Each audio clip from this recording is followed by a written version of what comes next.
How does one man manage to evade justice across two continents for more than a decade? It begins in a city where sunlight meets shadow, Istanbul, 2023. A late autumn evening hums with the noise of traffic and the distant call to prayer. Inside a luxury hotel near the Bosphorus, the quiet opulence of the lobby hides a sense of unease. Guests sip coffee, unaware that outside, dozens of officers from the Turkish National Police and the Australian Federal Police are closing in. Sirens echo through narrow streets. Black vans edge toward the entrance. Within minutes, the world of a man long thought untouchable is about to collapse. The target of the operation is Hakan Ayık, an Australian national of Turkish heritage. To the public, he is a figure of fascination, a man who flaunted his wealth on social media, posting images of luxury cars, gold watches, and rooftop pools. To law enforcement, he is something else entirely. An alleged organised crime leader linked to an international drug network worth hundreds of millions of dollars. For years, his name appeared on wanted lists and intelligence briefings, yet he remained beyond reach. Now, after more than 10 years on the run, he is inside that hotel room, dressed in a plain white shirt, believing the night will pass like any other. In the moments before the arrest, witnesses later recalled a stillness in the air. Officers moved quickly, entering the lobby with calm precision. No gunfire, no shouting, just the clipped commands of professionals who had rehearsed this moment many times. Ayık was found in a suite on the upper floor. He offered no resistance. His hands were cuffed behind his back as cameras captured the scene. A man once called Australia's most wanted led away under fluorescent light. The footage would soon travel across news bulletins worldwide. Yet the story behind that arrest was far larger than a single image could hold. For more than a decade, Ayık's life had been defined by contradiction. On one hand, he cultivated an image of glamour, holidays in Dubai, nights in Hong Kong casinos, tailored suits and designer watches. On the other, investigators allege he built a sophisticated criminal enterprise that spanned continents. His rise reflected a new era of organised crime, global, digital, and often hidden in plain sight. In Australia, his name became synonymous with excess and evasion, a man who seemed to embody both the allure and the danger of a connected world. The operation that led to his capture began not in Istanbul, but years earlier, in a joint task force between the Australian Federal Police and the FBI. Investigators had developed an encrypted communication platform known as AN00M, designed to infiltrate criminal circles by offering what appeared to be secure messaging. Ayık, trusted by many in the underworld, was one of the first to recommend the app to others. Without realizing it, he helped spread a system that allowed police to read millions of secret conversations. Through it, authorities mapped out global trafficking routes, laundering methods, and the hierarchy of networks stretching from Sydney to Europe and Asia. It was a rare moment where law enforcement had the upper hand, and Hakan Ayık was at the center of it. Yet despite the breakthrough, he continued to elude capture. Living under false identities, moving between safe houses, and surrounded by loyal associates, he managed to stay hidden. Reports placed him in Turkey, where his dual heritage offered a measure of familiarity. There, he built a new life under a different name, operating businesses that, according to investigators, served as fronts for illicit activity. His family back in Australia maintained silence. For years, rumours swirled that he had undergone cosmetic surgery, that he travelled with armed guards, that he no longer trusted even those closest to him. To many, he had become a ghost, present online but absent from reality. When Turkish authorities finally located him, the operation unfolded with deliberate care. Intelligence shared between agencies pinpointed his movements. Surveillance confirmed his presence at the Istanbul hotel. On the evening of 2nd November 2023, the order was given.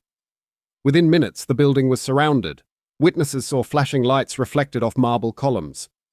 The arrest itself lasted less than 10 minutes, but it marked the end of a pursuit that had stretched across borders and years. In the aftermath, the images circulated everywhere. The subdued figure in handcuffs, the convoy of police vehicles disappearing into the city night. For law enforcement, it was a victory born of patience and collaboration. For the public, it raised deeper questions. How had one man managed to stay free for so long? What connections had protected him? And what did his story reveal about the reach of Australia's criminal networks beyond its shores?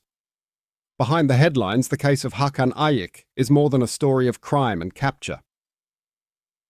It is a reflection of how modern organised crime adapts, crossing borders, using technology, and turning appearances into shields.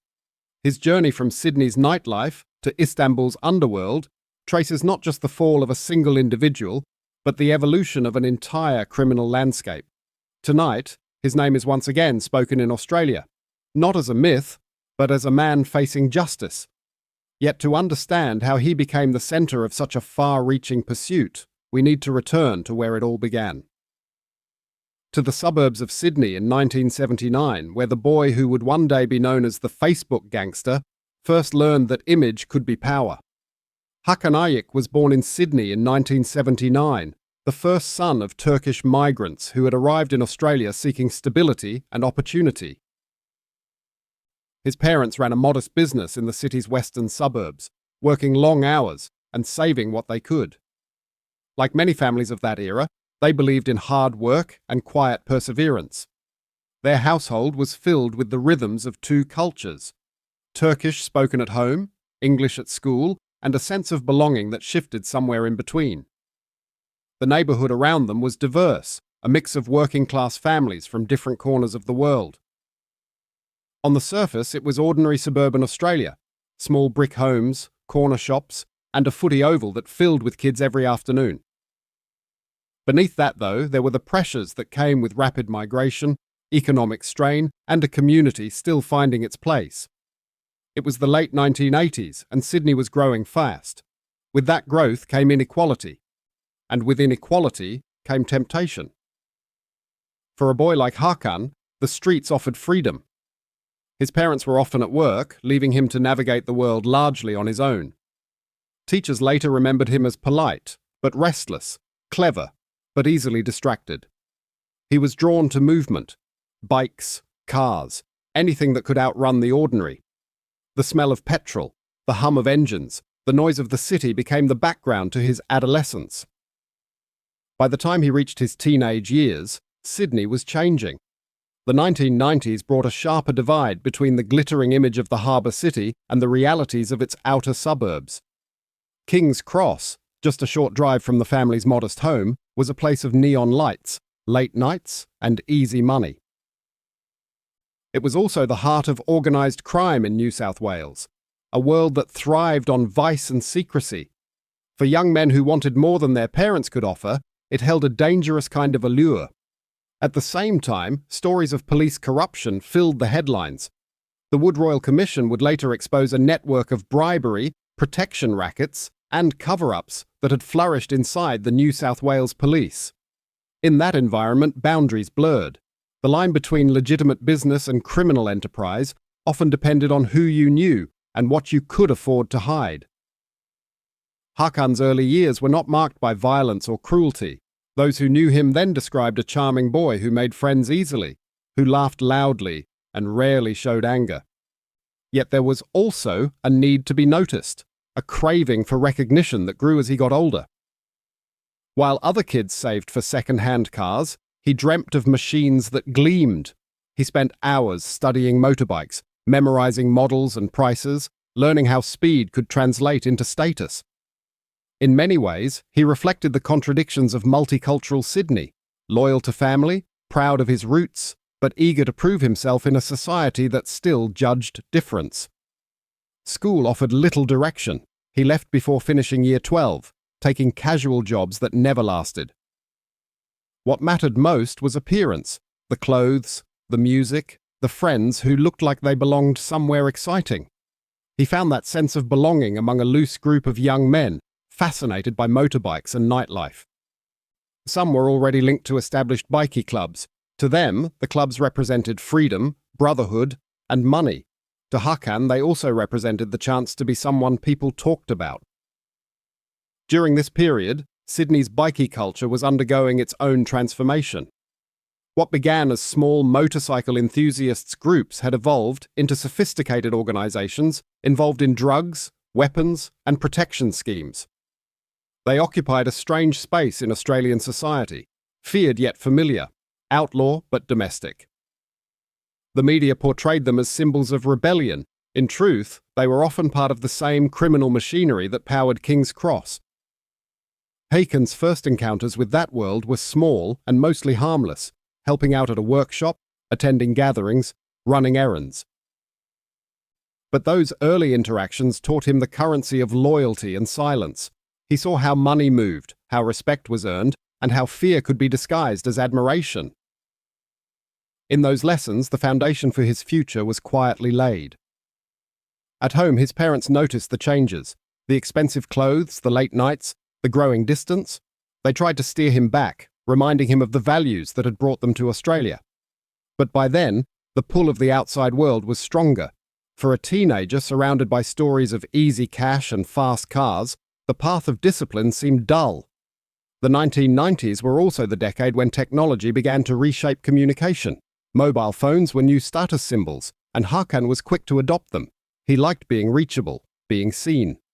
Friends recall that even then he had an instinct for connection, knowing who to call, where to be, and how to make himself indispensable.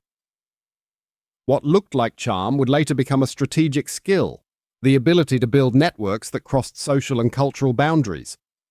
Sydney itself played a role in shaping him.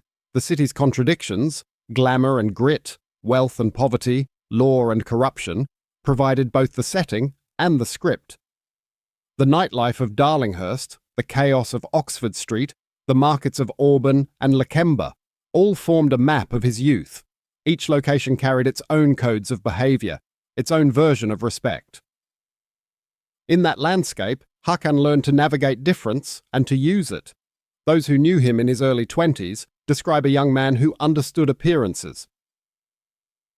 He dressed sharply even when he had little, drove borrowed cars as if they were his own, and spoke with the confidence of someone who expected to succeed.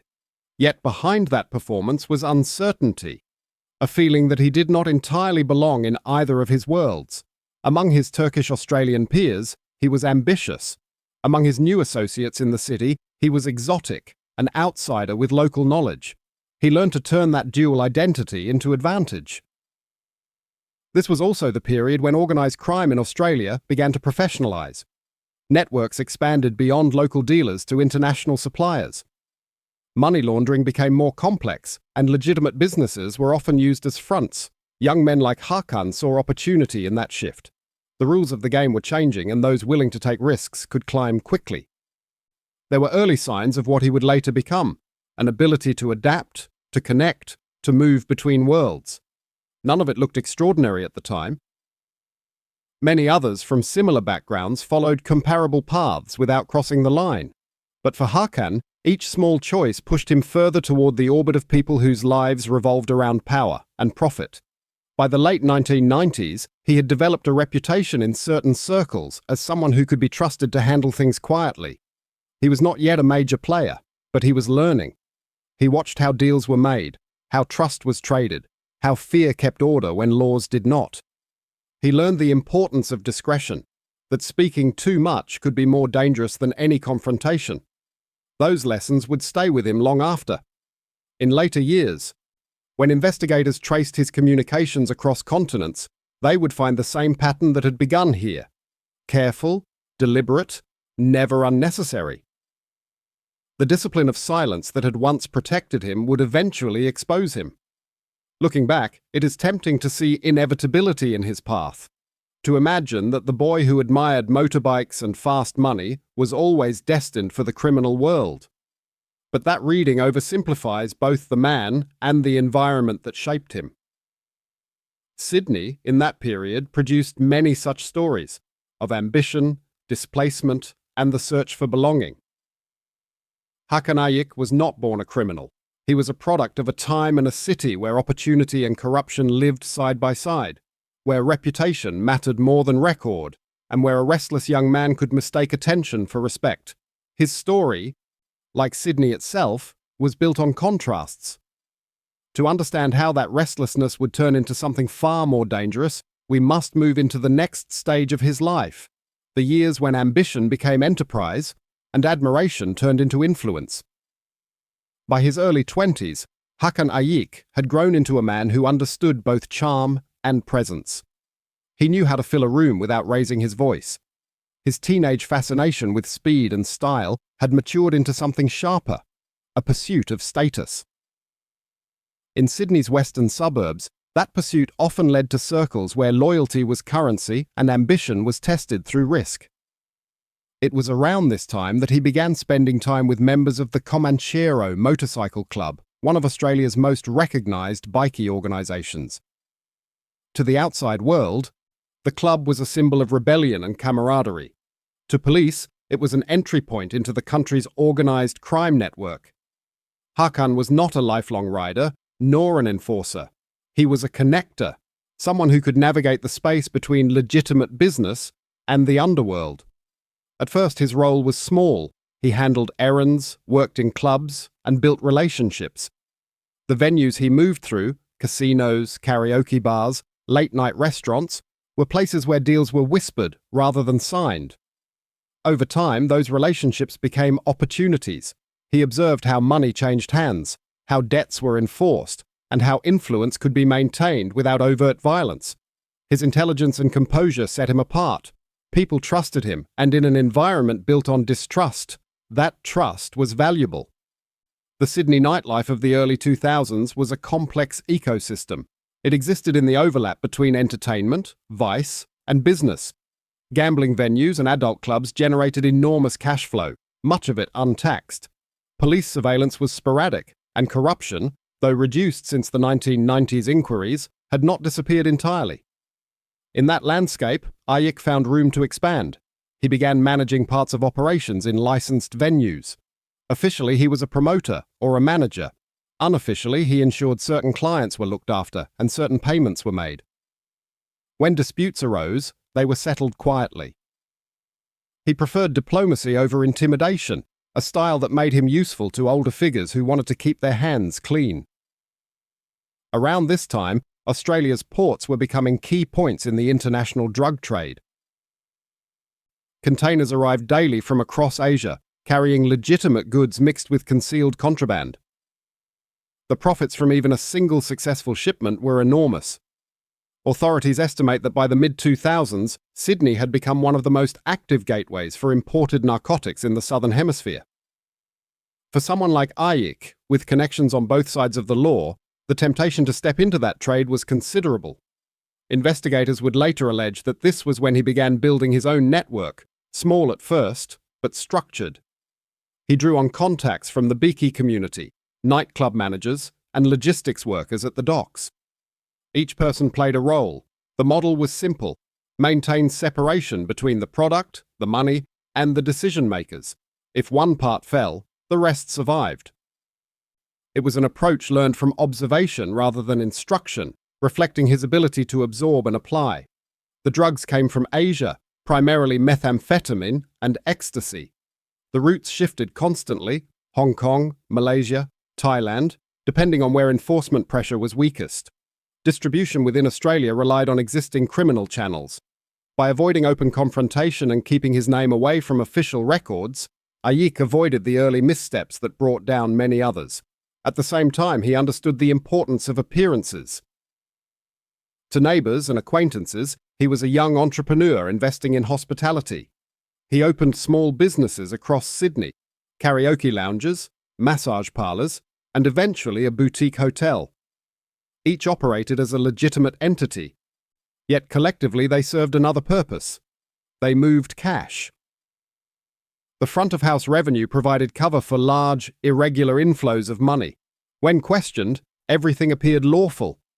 The documents were clean, the staff paid, the books balanced just enough to pass inspection. This pattern mirrored a broader shift in Australia's criminal economy. Organised crime was moving away from street-level violence towards corporate sophistication. Criminals hired accountants, lawyers, and consultants. The goal was no longer survival, but sustainability. Hakan Ayık positioned himself squarely in that evolution.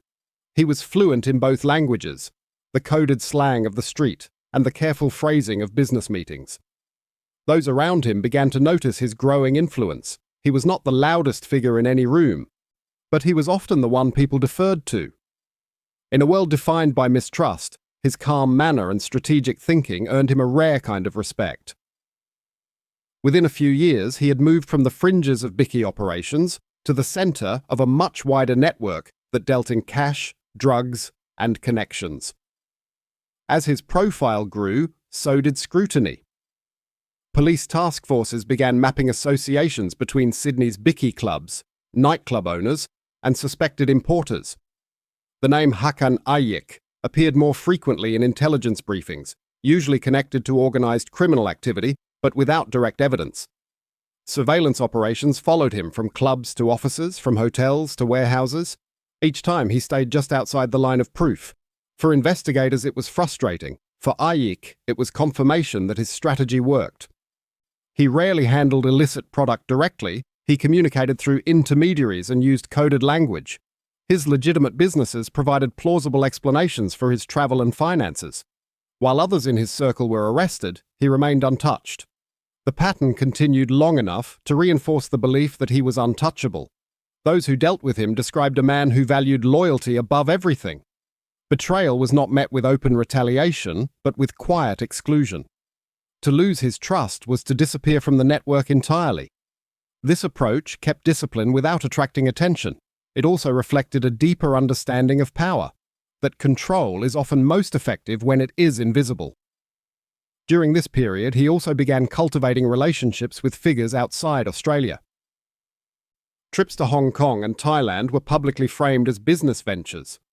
In reality, they laid the groundwork for international partnerships that would later form the backbone of his alleged empire. Documents obtained years later by investigators would suggest he moved significant sums through offshore accounts and shell companies registered in multiple jurisdictions. Despite the growing risk, Hakan maintained the appearance of legitimacy. His family life remained largely private, shielded from the world he operated in. Friends from earlier years still saw flashes of the easygoing young man they had known, unaware of how far his activities had expanded. For him, the separation between public image and private reality had become a form of protection.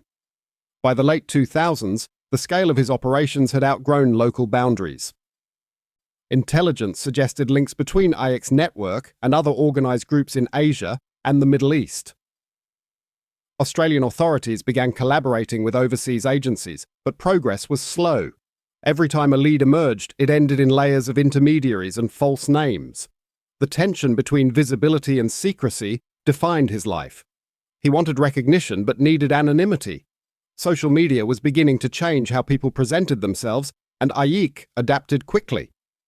He used online platforms to project success: luxury cars, expensive watches, travel to exotic destinations. To his followers, he looked like a self-made businessman. To police, those images raised new questions about the source of his wealth. By the end of the decade, his name was linked, at least informally, to several major drug seizures in New South Wales. No charges were filed against him directly, but investigators began to view him as a significant figure within Australia's underworld. Quietly, they prepared more comprehensive operations to monitor his movements and financial transactions. For Hakan, these were years of expansion and confidence. The system he had built appeared secure, each layer protecting the next. Yet beneath that structure, pressure was building. Associates were being questioned, rivals were growing restless, and international agencies were sharing more intelligence than ever before. The environment that had once allowed him to thrive was beginning to close around him. The signs were subtle but unmistakable. Unmarked cars near his businesses, unfamiliar faces in familiar places, questions about shipments that had once moved freely. To those watching closely, the certainty that had surrounded him started to fade. Something was shifting. He had built his life on the belief that information was power, and that control of communication meant control of risk. But as the next decade would reveal, the very networks he trusted would become the instruments of his exposure. The years that followed would take Hakan Ayık beyond Sydney and into the world of encrypted technology, international law enforcement, and the modern face of organised crime. A journey that began not with violence, but with connection. By the end of the 2000s, Hakan Ayık had built a reputation that extended beyond Sydney. He was no longer seen only as a businessman with questionable connections. Within law enforcement circles, his name was increasingly linked to the flow of narcotics moving through Australia's ports. The network he had assembled was quiet, deliberate, and layered. To those around him, it looked like success. To investigators, it looked like organisation. Australia's criminal landscape was shifting at the time. Local bikie clubs were losing control of their own supply lines as international syndicates tightened their grip on production and distribution. Intelligence reports pointed to a loose alliance of Asian groups known collectively as Sam Gore, or The Company, a conglomerate of triads involved in drug trafficking across the Asia-Pacific. Whether Ayık was formally aligned with them or simply operating within their orbit was never proven. What was clear was that his network benefited from the same routes, the same logistics, and in some cases the same intermediaries. Sydney remained his base, but his focus had turned outward. He travelled frequently through Hong Kong, Malaysia and Thailand, cultivating relationships that blurred the line between legitimate business and illicit trade. These trips were presented as investment opportunities or import deals. To those meeting him, he appeared polished, confident and fluent in the language of commerce. In truth, the connections being forged were setting the framework for an enterprise that would stretch across continents. Social media was becoming central to his image. Platforms such as Facebook and Instagram allowed him to broadcast a life of wealth and control. Photographs showed him beside luxury cars, Rolls-Royces and Lamborghinis, on yachts in the Mediterranean, in designer suits, wearing gold watches that caught the light. It was not unusual behaviour in a decade obsessed with online status. But for someone already of interest to police, it was bold. The contrast between public display and private activity gave rise to a new nickname in the press: the Facebook gangster. The persona served a purpose. By projecting confidence and legitimacy, Ayık normalized his presence in elite circles. People wanted to be associated with him, to share the glow of success. He invested in more visible assets: hotels, clubs, restaurants, and each venture brought new partners who rarely questioned the source of his capital. The facade of a thriving entrepreneur shielded the machinery operating behind it. For investigators, this visibility was both helpful and frustrating. His online footprint provided glimpses of his movements, but no evidence of crime. Surveillance operations tracked him through airports and border crossings. Yet his documentation was always in order. Business records appeared compliant. When police raided associated venues in Sydney around 2010, they seized cash and documents, but found little that could tie directly to him. Each layer of the structure was insulated by another, each witness distanced by plausible deniability. The breakthrough they sought never came. Instead, the pressure grew. That year, one of Ayık's close associates was arrested in connection with a major drug importation case. The investigation threatened to expose his wider network. Within weeks of the arrest, Ayık left Australia. Officially, he was travelling for business. Unofficially, it marked the beginning of his life as a fugitive. He first appeared in Cyprus, a location favoured by those seeking discreet financial arrangements. For a time, he kept a low profile, using aliases and new contacts. From there, he moved through several European cities before settling in Turkey. The choice was practical as well as personal. His heritage provided familiarity, and Turkey's geographic position between Europe, Asia, and the Middle East offered access to the same corridors his trade relied on. In Istanbul, he began again. The city's energy suited him, cosmopolitan, fast-moving, a place where wealth and anonymity could coexist. He invested in hospitality businesses and property developments, integrating himself into the local economy. To residents, he was another foreign investor with a taste for luxury. To Australian authorities, he was now beyond reach. Extradition would require formal charges and cooperation between governments, neither of which could proceed without evidence strong enough to stand in court. Life in exile did not appear to diminish his confidence. Photographs continued to circulate online, showing him in gyms, at rooftop parties, surrounded by acquaintances who rarely knew his full story. The trappings of success remained visible: expensive cars, private trainers, designer brands, all reinforcing the image he had carefully built. It was a performance that served both ego and protection. The wealth suggested legitimacy, and legitimacy deflected suspicion. Behind that image, communication became increasingly cautious. He adopted encrypted phones, changed numbers frequently, and avoided direct contact with anyone under investigation in Australia. Associates later told reporters that he became meticulous about security, conducting meetings in open spaces, never using the same cafe twice, and paying for everything in cash. He understood that the digital world, which had once amplified his persona, could also expose him. Investigators believe that during this period he restructured his network. The operations once coordinated from Sydney were decentralized across multiple countries. Funds moved through shell companies registered in Hong Kong, Singapore, and the Netherlands. Profits were invested in property and legitimate trade, making financial tracing almost impossible. The same approach that had protected him in Australia now operated on an international scale. While he enjoyed freedom abroad, Australian law enforcement faced increasing frustration.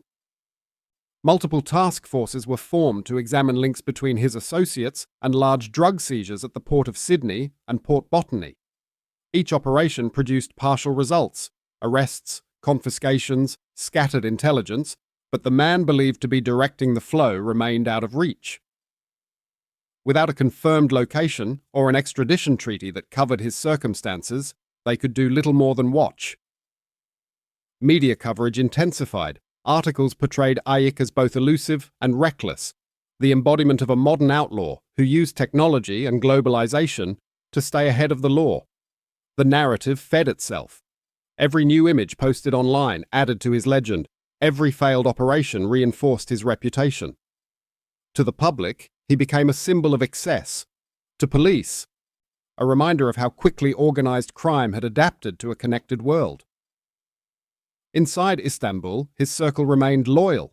Many were expatriates from Australia or the Middle East who operated similar ventures: nightlife, logistics, real estate. Together, they formed a community bound by mutual interest and discretion. From the outside, it looked like success built on hard work. Inside, the boundaries between legality and crime were porous. By 2015, international agencies had begun coordinating more closely.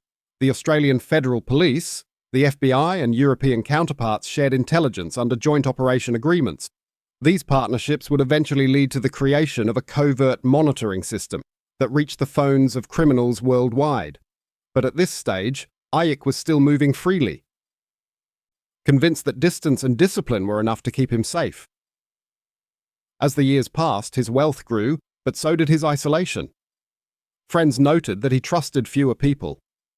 Travel became restricted to certain regions. The comfort of his life in Istanbul was offset by the constant awareness that he was being watched. Yet for all the pressure, he continued to operate. The system he had built was too profitable, and perhaps too ingrained, to abandon. His story during these years illustrates a broader pattern in modern, organized crime: the merging of image, technology, and transnational networks. The violence that once defined criminal power had been replaced by strategy, data, and perception.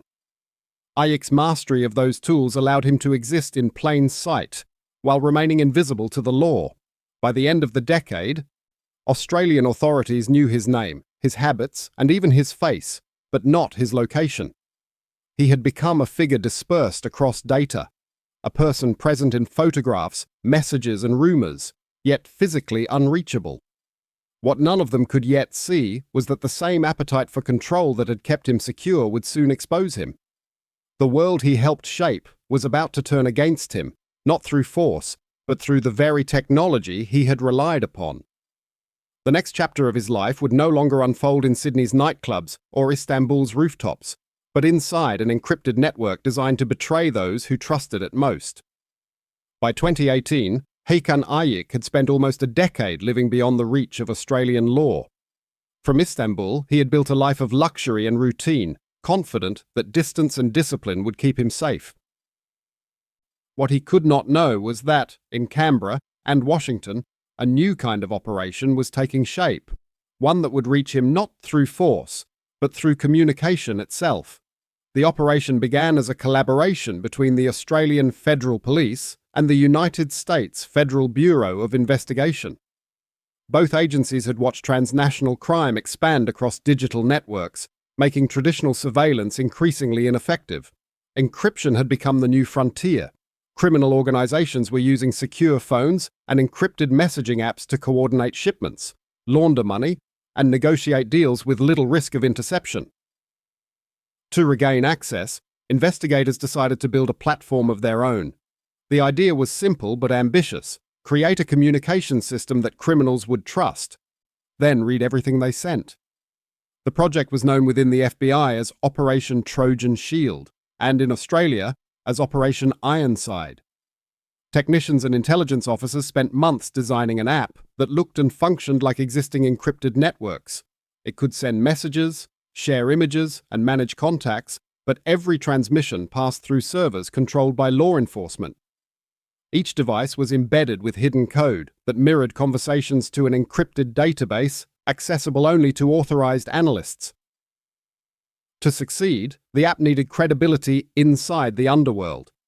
It had to appear authentic, a system known and trusted by those who relied on secrecy. That credibility came, in part, from an unexpected source. Through informal connections, a copy of the app reached criminal circles already familiar with Hakan Ayık. He had long been regarded as someone who understood technology and could identify reliable communication tools. When he began recommending the platform to associates, it spread quickly.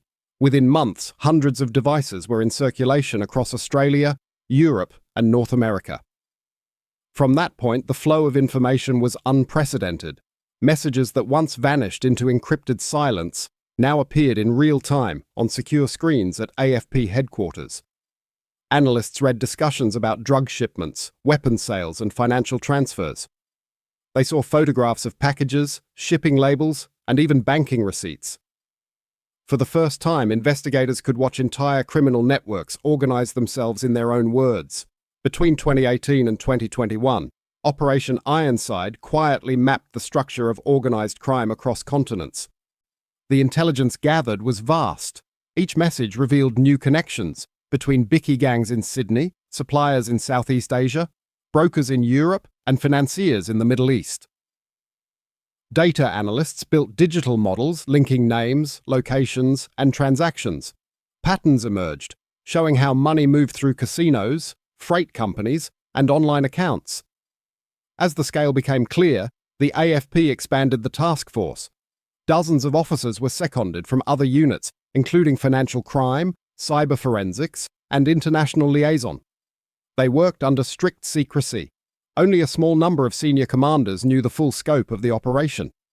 Even within law enforcement, the existence of the AN0M platform was compartmentalized. The risk of compromise was too high.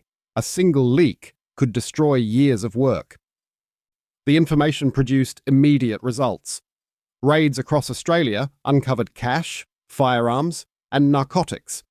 In one instance, officers intercepted a shipment of methamphetamine concealed within heavy machinery. In another, they identified laundering operations running through suburban car dealerships. Each arrest appeared unrelated, but behind the scenes, investigators were following a single thread: the digital conversations linking them all. In Istanbul, Ayık continued to live as he always had. Reports later suggested he had no idea the app he endorsed was controlled by police. He used it to maintain contact with partners in Australia and Europe, believing the messages were secure. His name rarely appeared directly, he preferred aliases and intermediaries. But fragments of conversation, combined with financial records, began to draw a familiar outline. By late 2020, analysts at the AFP's Intelligence Center noticed repeated references to a man in Turkey who coordinated shipments and facilitated payments. The language was coded but consistent. Cross-checking travel records, business registrations, and financial transfers narrowed the possibilities. Each layer of data pointed back to the same source, a network of companies registered in Istanbul and connected to accounts once associated with Ayık's Australian businesses. Investigators began tracing the money. Financial analysts reconstructed transactions that moved through multiple jurisdictions, transfers routed through Cyprus, Dubai, and Singapore, before returning to accounts in Turkey. Though the amounts were disguised as legitimate investments, the timing matched the movement of known drug shipments. It was enough to convince task force leaders that Ayık's influence had not only survived exile, but expanded through it. As the evidence accumulated, the operation approached a critical point. The AN0M system had delivered intelligence on hundreds of targets worldwide, but continued use carried risk. The more people who used it, the greater the chance someone would question its origin. By early 2021, authorities decided the window was closing. Plans were made to end the covert phase and move to mass arrests. In June 2021, coordinated actions unfolded across the globe. More than 9,000 law enforcement officers executed raids in over a dozen countries. In Australia alone, nearly 300 suspects were charged with offences ranging from drug trafficking to conspiracy to murder. Thousands of kilograms of narcotics were seized, along with firearms, vehicles, and cash. The AFP described it as the most significant operation in its history. Publicly, the revelation of AN0M shocked the criminal world. What had seemed a secure system had in fact been a government-controlled network. For investigators, the results validated years of preparation. For those who had relied on the app, it created chaos. Trust collapsed. Conversations ceased. Operations were abandoned midstream. In Turkey, the effect was quieter but significant. Ayık's communications abruptly ended. Associates disconnected devices and went to ground. Surveillance teams in multiple countries noted a sudden disappearance of online activity linked to his network. The name that had once been spoken openly in encrypted chats vanished. Behind the scenes, analysts reviewed the mountain of data for any lead that could pinpoint his current position. Among millions of messages, one thread stood out: a discussion about financial transfers referencing property developments in Istanbul. The amounts were large, the language familiar. Cross-referencing with bank documentation and business registries revealed ownership structures consistent with Ayık's known methods. The discovery re-energized the task force. For the first time in years, investigators had a tangible trail. They shared the intelligence with Turkish authorities through established liaison channels. Discreet inquiries began around specific companies and real estate holdings. The focus shifted from monitoring communications to following money, a slower, more traditional form of investigation that relied on patience rather than technology. Through this process, the picture of Ayık's network became clearer. The digital connections mapped through AN0M were mirrored in financial records, confirming that the same individuals involved in encrypted communications also controlled legitimate businesses overseas. The overlap provided the final link between his Australian operations and his life in Istanbul. By the end of 2021, authorities in both countries had a working hypothesis. The man who had escaped arrest for more than a decade was still directing activity through financial channels. The problem was how to reach him. Without formal charges filed in Australia, extradition could not be requested. The strategy turned to intelligence sharing, allowing Turkish investigators to act under their own jurisdiction if a domestic offence could be established. Within the AFP, Operation Ironside shifted from active surveillance to analysis. The question was no longer whether Ayık was involved, but how to prove it. Each report, each data extract, each intercepted message was catalogued and cross-referenced. Patterns were documented in detailed briefs for potential future prosecution. The process was meticulous and often slow, but the weight of evidence was building. In the following months, further arrests across Europe and Asia revealed the depth of the network ANSOM had uncovered. Many of those charged mentioned a central organizer they knew only by reputation. The descriptions were consistent. A Turkish-Australian man in his 40s. Wealthy, careful, living abroad. Investigators no longer needed confirmation, they already knew who it was. The revelation that Hakan Ayık had inadvertently helped police expose the very system he relied upon carried a sense of irony that was not lost on those involved. Yet within the AFP, there was little celebration. Officers knew the investigation was far from over. The intelligence gathered through ANSOM was only as strong as its ability to stand up in court. Evidence had to be translated, verified, and linked to specific actions. Every claim required documentation that would meet judicial scrutiny. Still, the sense of proximity was unmistakable. After years of distance, Ayık's shadow had shape again. The lines of communication that had protected him were now the lines that led back to him. For the first time in more than a decade, law enforcement could see where the money ended and who controlled it. What remained was the hardest part, turning intelligence into arrest. The next stage would move beyond data and encryption into coordination on the ground. Somewhere in Istanbul, the man they had been chasing since 2010 was still living comfortably, unaware that the quiet investigation he had helped to build was now closing in. By late 2023, the investigation that had begun as a series of data trails had become a coordinated pursuit spanning multiple continents. The intelligence gathered from Operation Ironside was now several years old, but its consequences continued to unfold. Each arrest, each financial disclosure, had narrowed the field around one name.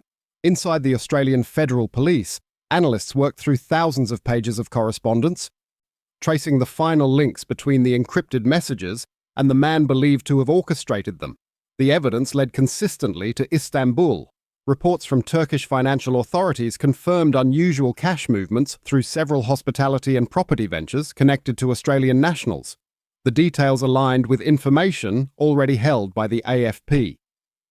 The decision was made to approach the Turkish National Police with a formal request for cooperation. What followed was months of planning, translation, and cross-checking. Every step required precision. Every claim had to meet the legal thresholds of 2 jurisdictions. By October, the Joint Task Force had assembled a comprehensive brief. It contained verified communication logs, bank records, and witness statements obtained from previous arrests. When presented to Turkish prosecutors, the case was strong enough to authorize search and arrest warrants under local law. The focus was a luxury hotel in central Istanbul where, according to surveillance, Hakan Ayık spent much of his time. The location was chosen for its privacy, but it also offered the tactical advantage of containment.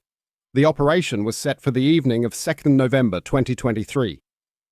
Outside, the city moved at its usual pace, traffic heavy, lights bright, the constant sound of horns and street vendors.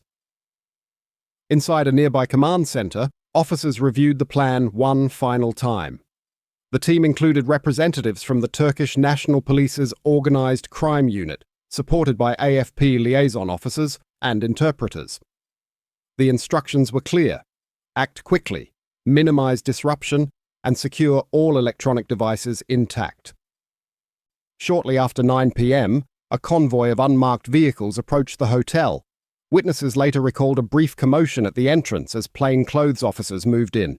Guests were directed to remain in the lobby. Security footage showed police in tactical gear entering elevators and stairwells. Within minutes, they reached the upper floor where Ayık was believed to be staying. The approach was silent, professional, and rehearsed. When the door opened, there was no struggle. Inside, the room was bright and orderly.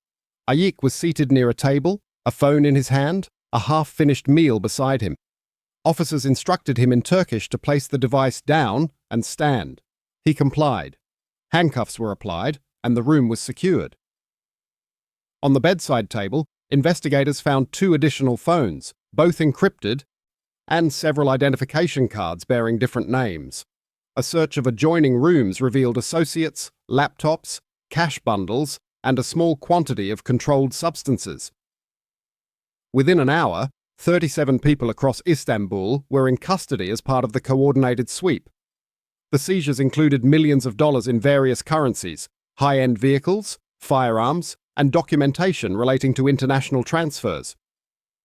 At the command center, AFP representatives received confirmation through secure channels. The message was brief but decisive. The target was in custody. For the officers who had spent years tracing his movements, the moment carried a subdued satisfaction. There was no public announcement, no immediate press release. The emphasis was on verification. Devices were catalogued and sealed. The data extraction would take months. Each file had to be mirrored, translated, and cross-referenced against the intelligence already held. In complex cases of this scale, haste was the enemy of accuracy. News of the arrest broke the following morning. Local media in Turkey published photographs showing Ayık being escorted from the hotel, dressed in a plain white shirt, flanked by officers in ballistic vests. The images were clear, almost clinical. There was no sign of resistance. For the public, it was the first visual confirmation that a man long considered untouchable had finally been detained. In Canberra, the AFP commissioner held a brief press conference acknowledging the cooperation of international partners. He declined to name individuals, but confirmed that an Australian national of interest had been taken into custody overseas. When asked about the use of encrypted devices, he said only that criminals who believed their messages were invisible to law enforcement were mistaken. The comment echoed through headlines around the country. Behind the scenes, investigators began reconstructing the chain of communication that had led to the arrest. The data recovered from the hotel included contact lists, financial ledgers, and digital correspondence, linking Ayık to associates already charged under Operation Ironside. Many of the messages referenced logistics and payments matching earlier seizures in Australia. Each match strengthened the overall case, turning fragments of intelligence into a coherent timeline. For Turkey, the operation demonstrated its commitment to addressing international organised crime. For Australia, it marked the culmination of more than a decade of pursuit. Yet both governments were cautious.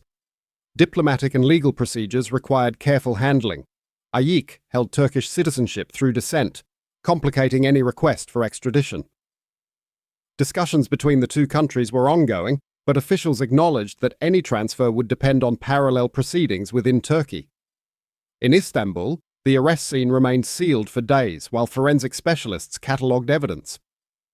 Among the items recovered were digital storage drives, accounting software records, and security camera footage from nearby properties. Each artifact was logged and secured under Turkish judicial oversight. The AFP received mirrored copies through official liaison channels, ensuring that both jurisdictions could continue their investigations without delay. Colleagues who had monitored the case from Sydney described the atmosphere as quietly reflective. For years, Ayık's name had symbolized the challenge of policing a globalized criminal economy. His capture was a milestone, but it also underscored the complexity of proving guilt in a system designed to obscure it. The data, however detailed, still had to withstand legal scrutiny. The public reaction in Australia was mixed. For many, the story was distant, a reminder of how crime had become borderless. For others, it felt personal. Communities affected by drug importation saw the arrest as long overdue accountability. Commentators pointed out that while Ayık had lived abroad, the harm his alleged network caused was felt locally. Families affected by addiction, small businesses targeted for laundering, and neighbourhoods struggling with street-level distribution were all part of the broader consequence. Law enforcement officials were careful to frame the narrative responsibly. They avoided triumphant language, instead emphasizing prevention and resilience. The AFP commissioner stated that operations like this are not about individual victories, but about dismantling systems that damage Australian society. His remarks acknowledged the indirect victims, those whose lives had been shaped by the trade rather than by the individuals who profited from it.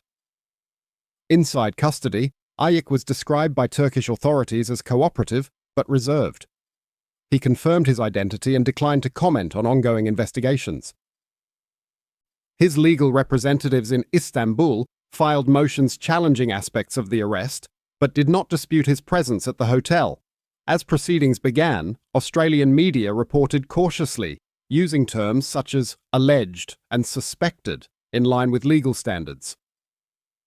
In the weeks that followed, attention turned to the logistics of prosecution. Would he face trial in Turkey for offences committed under its jurisdiction, or could he be extradited to Australia to answer charges there? The answer remained uncertain. Legal experts noted that dual citizenship and the absence of an active Australian indictment complicated the process.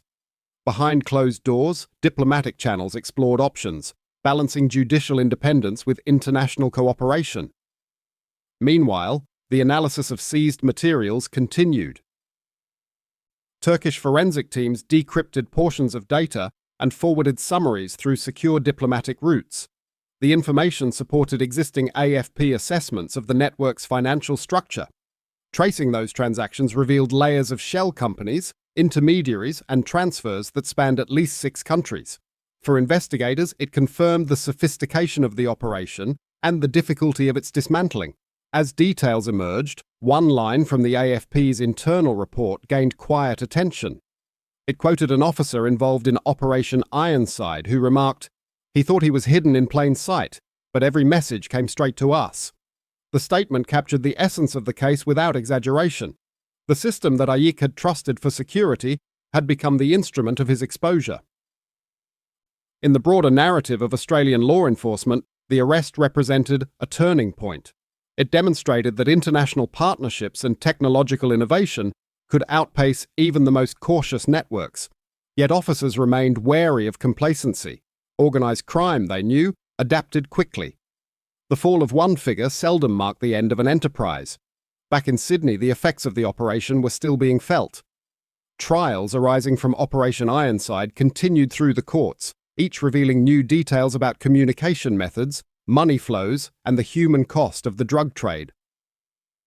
Defence lawyers challenged the admissibility of evidence gathered through AN0M, testing the boundaries of digital surveillance law. Judges weighed privacy concerns against public interest. The process was slow but necessary, ensuring that justice, once reached, would stand. For the Australian public, the story served as both closure and caution. It closed a chapter on a man who had symbolised impunity, yet it opened questions about how easily technology could blur the lines between illusion and accountability. The image of Ayık in handcuffs, calm, expressionless, surrounded by flashing lights, became emblematic of that paradox. In Turkey, proceedings moved at a deliberate pace. Statements were taken, assets frozen, and further arrests made in connection with his businesses. Each new development was relayed to Canberra through official reports. Though formal extradition remained unresolved, the cooperation between the two nations marked a level of coordination unprecedented in the case's long history.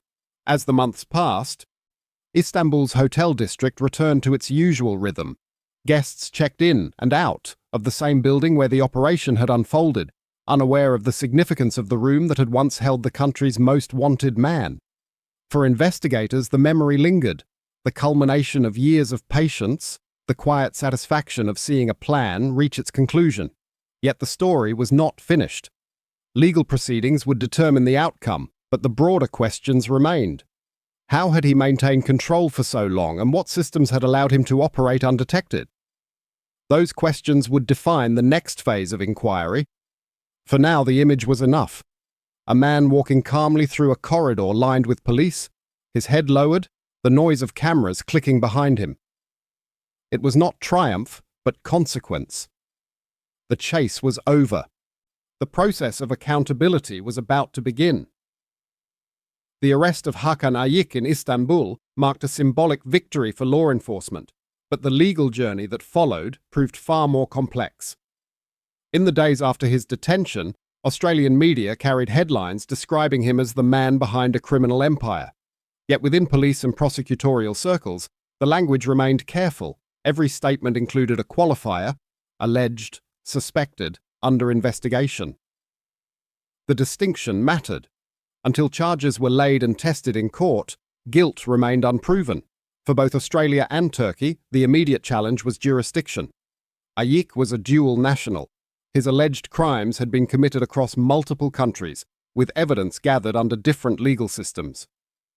The Australian Federal Police and the Commonwealth Director of Public Prosecutions began the task of preparing a detailed brief of evidence, an enormous undertaking that required coordination between digital analysts, financial experts, and international legal advisors.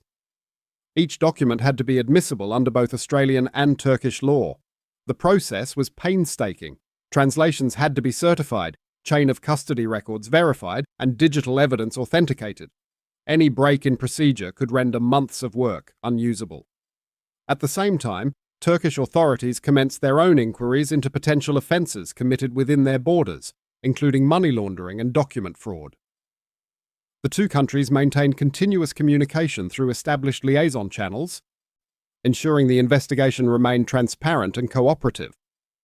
While the legal machinery turned slowly, public attention shifted to the broader implications. The case had come to represent more than one man's downfall. It was a window into how transnational crime operated in the 21st century, fluid, decentralised, and reliant on technology. The revelation that an Australian network had extended its reach so far beyond the country's borders prompted a national conversation about law enforcement, privacy, and trust. In Canberra, officials from the Attorney General's Department reviewed existing extradition protocols. Australia and Turkey had a mutual assistance arrangement, but no formal extradition treaty covering all offences. Any transfer of custody would require negotiation and judicial approval. Legal experts noted that such processes could take years. In the meantime, prosecutors in both nations worked to ensure that proceedings in one jurisdiction would not prejudice those in another. Inside the walls of Istanbul's high-security detention centre, Ayık's life contracted to a narrow routine. He was housed separately from other detainees, both for safety and because of the international attention surrounding his case. Visitors were limited to legal counsel and consular officials. Photographs released through court channels showed a man noticeably older than the images that had circulated online for years. His once styled hair cropped short, his expression neutral, his build still imposing but subdued. The contrast between his public persona and the reality of confinement was striking. Turkish media reported cautiously, focusing on the cooperation between local and foreign police. Australian outlets mirrored that restraint, following legal guidelines that prohibit prejudicial coverage before trial. Still, the story held cultural resonance. Here was a figure once portrayed as untouchable, now facing the same judicial process as anyone else. To many Australians, it reaffirmed the principle that no individual, however wealthy or well-connected, stands above the law. Within the AFP, the case became a reference point for discussions about future strategy. Operation Ironside had proven that innovation and collaboration could deliver results, but it also exposed the limitations of such methods. The success of the N0M platform relied on deception, a tactic justified by necessity but fraught with ethical complexity. Academics and legal commentators debated whether covert technological operations risked overreach or set precedents that could be misused. The consensus was cautious. The operation had been lawful and effective, but its lessons needed to be handled with care. In the legal community, prosecutors and defence lawyers examined how digital evidence gathered overseas would be treated in Australian courts. The Commonwealth DPP issued internal guidance emphasising that all material from Operation Ironside must meet the same standards as domestic evidence. Metadata, timestamps, and server logs would require independent verification. This approach reflected the broader principle of fairness underpinning the Australian justice system, that even in cases of organised crime, procedural integrity must prevail. The broader public discussion touched on another issue: the social cost of organised crime. For decades, Australians had viewed the underworld as a distant phenomenon, confined to specific neighbourhoods or subcultures. Operation Ironside changed that perception. It showed that the proceeds of crime could flow through ordinary businesses, online platforms, and property markets. The damage was diffuse but real: addiction in communities, corruption in institutions, and erosion of public trust. Community leaders spoke of the need for prevention as much as prosecution. They called for investment in education, rehabilitation, and early intervention to reduce the demand that sustained criminal supply chains. For law enforcement, the lesson was operational but also morale. Success in arresting major figures meant little without addressing the systems that allowed them to flourish. Inside the detention center, Ayık reportedly maintained composure. He followed the routines of custody, morning roll call, exercise, meal times, with quiet discipline. He spoke rarely to other detainees. Guards described him as polite and self-contained. When Australian officials visited, he asked about his family and the progress of legal proceedings. Beyond that, he revealed little. Those who had once worked alongside him in Sydney or Istanbul were divided in their recollections. Some said he had always known this day would come, others believed he still expected a way out. Meanwhile, the legal teams on both sides prepared for the next stage. Turkish prosecutors reviewed evidence to determine whether domestic charges should proceed before any extradition request. Australian authorities finalised their brief for potential prosecution under Commonwealth law, covering offences of conspiracy, drug importation, and participation in a criminal organisation. The coordination required was immense. Each document had to be cross-referenced with original intercepts from the ANZOM database, ensuring every claim could be substantiated in court. The Australian government maintained public silence on diplomatic negotiations, but officials privately acknowledged the case's sensitivity. It involved not only criminal accountability, but questions of sovereignty and cooperation between nations. To proceed incorrectly risked undermining years of progress in international policing. In media commentary, a more reflective tone emerged. Opinion writers and criminologists discussed how technology had reshaped both crime and justice. They noted that while digital tools allowed criminals to operate with new sophistication, they also gave police unprecedented reach. The balance between privacy and security, once a theoretical debate, was now playing out in real time. For ordinary Australians, the story raised uncomfortable questions about the boundaries of safety in an interconnected world. If encrypted communication could conceal crime, could it also endanger legitimate privacy? How much surveillance was acceptable in the pursuit of justice? The case became a lens through which broader anxieties about technology and control were examined. In Parliament, a committee reviewing national security legislation referenced Operation Ironside as an example of effective international cooperation. Yet even within government, opinions differed. Some ministers praised the operation's ingenuity, others warned against creating expectations that every complex case could end with such success. The underlying reality was that law enforcement had scored a rare, high-profile win, but systemic challenges remained. As months turned into a year, the legal process continued at a deliberate pace. Turkish courts extended detention orders while reviewing extradition submissions. The AFP and the DPP refined their case, adding layers of financial analysis and corroborating witness testimony from prior convictions linked to the network. Each edition strengthened the foundation for potential prosecution, but none could hasten the timeline. Justice in this context was measured in years. Within Australia, the human side of the story persisted. Families affected by drug-related harm followed the case with cautious interest. For them, the proceedings were not abstract but personal. Each update reminded them of the losses endured and the systems that had failed to prevent them. Advocacy groups urged policymakers to treat the case as a turning point, to invest in social reform as much as policing. The image of Ayık in custody continued to circulate in news reports.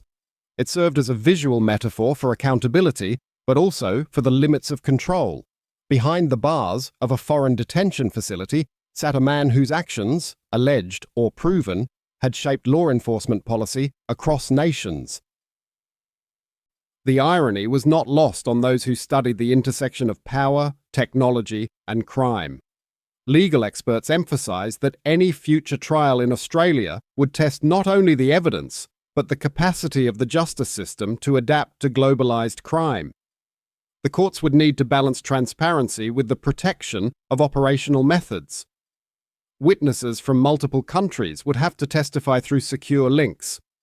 The outcome, whatever it might be, would set precedent for years to come. Beyond the courtroom, the case invited broader reflection on Australia's relationship with organised crime. For decades, the nation had prided itself on stability and transparency. Yet the reach of global syndicates showed that geography was no longer a barrier. The same systems that connected economies also connected criminal markets. Operation Ironside demonstrated that cooperation, not isolation, was the only viable response. Still, questions lingered. Had the reliance on technology made law enforcement too dependent on surveillance? Could future criminals learn from this operation and become harder to catch? In academic forums, researchers debated whether the balance between liberty and security had shifted too far. Some argued that the success of Ironside justified its methods. Others warned of erosion in public confidence if transparency was not maintained. Within policing, morale was cautiously optimistic. Officers saw Ayık's arrest as proof that persistence could overcome complexity. Yet senior commanders reminded them that each operation existed within a legal and ethical framework that must never be compromised. The lesson was as much about restraint as it was about innovation. As the second anniversary of the arrest approached, attention turned once more to Istanbul. Reports indicated that the Turkish court was nearing a decision on how to proceed. If convicted locally, Ayık could face a lengthy sentence before any extradition. If released or transferred, Australian prosecutors were ready to act. Either outcome would carry diplomatic consequences. For now, both governments remained silent, allowing the judicial process to take its course. In the quiet of the detention centre, Ayık's world had narrowed to routine and reflection. The man once described as the King of King's Cross spent his days reading legal documents, exercising, and awaiting news. The sense of inevitability that had once surrounded him had shifted into uncertainty. The empire he built through connections and coded messages now existed only in evidence files and court transcripts. For Australia, his case continued to resonate. It had revealed vulnerabilities in border control, exposed the adaptability of criminal networks, and challenged the nation's perception of its own security.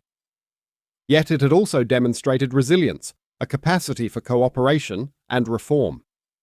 In that sense, the story of Hakan Ayık was both cautionary and instructive. By the time the hearings concluded, the world had changed again. Technology had advanced, new encrypted systems had emerged, and law enforcement agencies had adapted in turn. But the questions raised by this case remained unresolved. Could justice keep pace with innovation? Could societies maintain trust in institutions while accepting greater surveillance? And, most pointedly, were we winning or merely keeping up? As one AFP officer later reflected, the challenge isn't catching them once, it's ensuring they don't replace themselves faster than we can respond. The remark, understated but honest, captured the essence of the struggle. In the balance between law and crime, progress was never absolute. The image of Ayık, no longer a symbol of defiance but of consequence, lingered in the Australian consciousness. His story had moved from nightlife to newsprint, from digital screens to courtrooms. It stood as a reminder of how quickly ambition could become evidence, and how thin the line remained between confidence and control. In the end, his fate would be decided not by reputation or rumour, but by process, the slow, deliberate machinery of law that operates without spectacle. As proceedings continued, Australia watched from a distance, aware that the pursuit of justice was ongoing, and that the questions it raised extended far beyond one man. In the years following his arrest, Hakan Ayık's name came to represent more than a criminal case. It became a symbol of how image and influence could intersect with illegality in the digital age. His story exposed a new frontier of organised crime, one that thrived not only on secrecy, but on visibility. Through social media, he had built an empire of perception, and in doing so, revealed how power could be disguised as aspiration. For many Australians, the case offered a mirror to the culture that surrounded it. The fascination with wealth, status, and online identity had grown far beyond the underworld. Ayık's photographs of luxury cars, watches, and holidays had once drawn admiration from thousands who saw success without context. The collapse of that image forced uncomfortable questions. In a society where digital validation often substitutes for authenticity, His downfall highlighted the danger of mistaking display for achievement. Among younger audiences, the impact was particularly sharp. Schools and community programs began referencing his case in discussions about online influence and risk. Teachers spoke of how admiration could become imitation when not grounded in reality. Police outreach initiatives used the example to illustrate that organized crime was not confined to violence or intimidation, but could appear through business, technology, and image. The lesson was clear. Glamour can be a mask, and behind the mask, the consequences remain the same. For those who had known him in Sydney, the news carried a quieter weight. Old friends described disbelief turning to resignation. Some remembered the young man who once dreamed of success. Others admitted they had long expected the outcome. Within his family, silence prevailed. They had lived for years with the distance between myth and memory, between what was seen online and what was real. The arrest brought closure, but also reflection on how ambition, once detached from accountability, could consume the very person it sought to elevate. Within law enforcement, Ayık's case left a different legacy.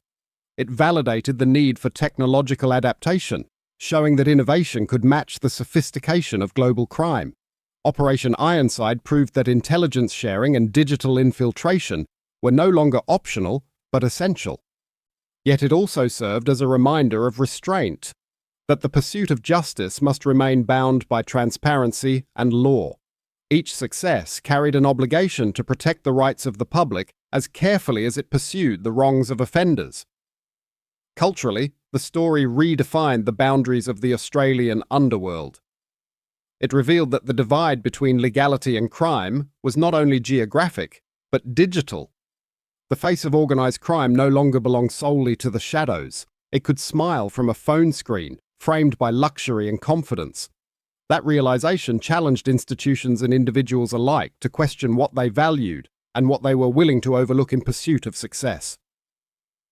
In the end, the story of Hakan Ayık stood as both caution and reflection. It was a tale of ambition unrestrained, of technology misused, and of justice that arrived through patience rather than spectacle. Its most enduring message was not about guilt or punishment, but about visibility, that the modern underworld no longer hides in darkness. Sometimes it hides in the light of a phone screen and the polished glow of a photograph that promises everything but tells nothing.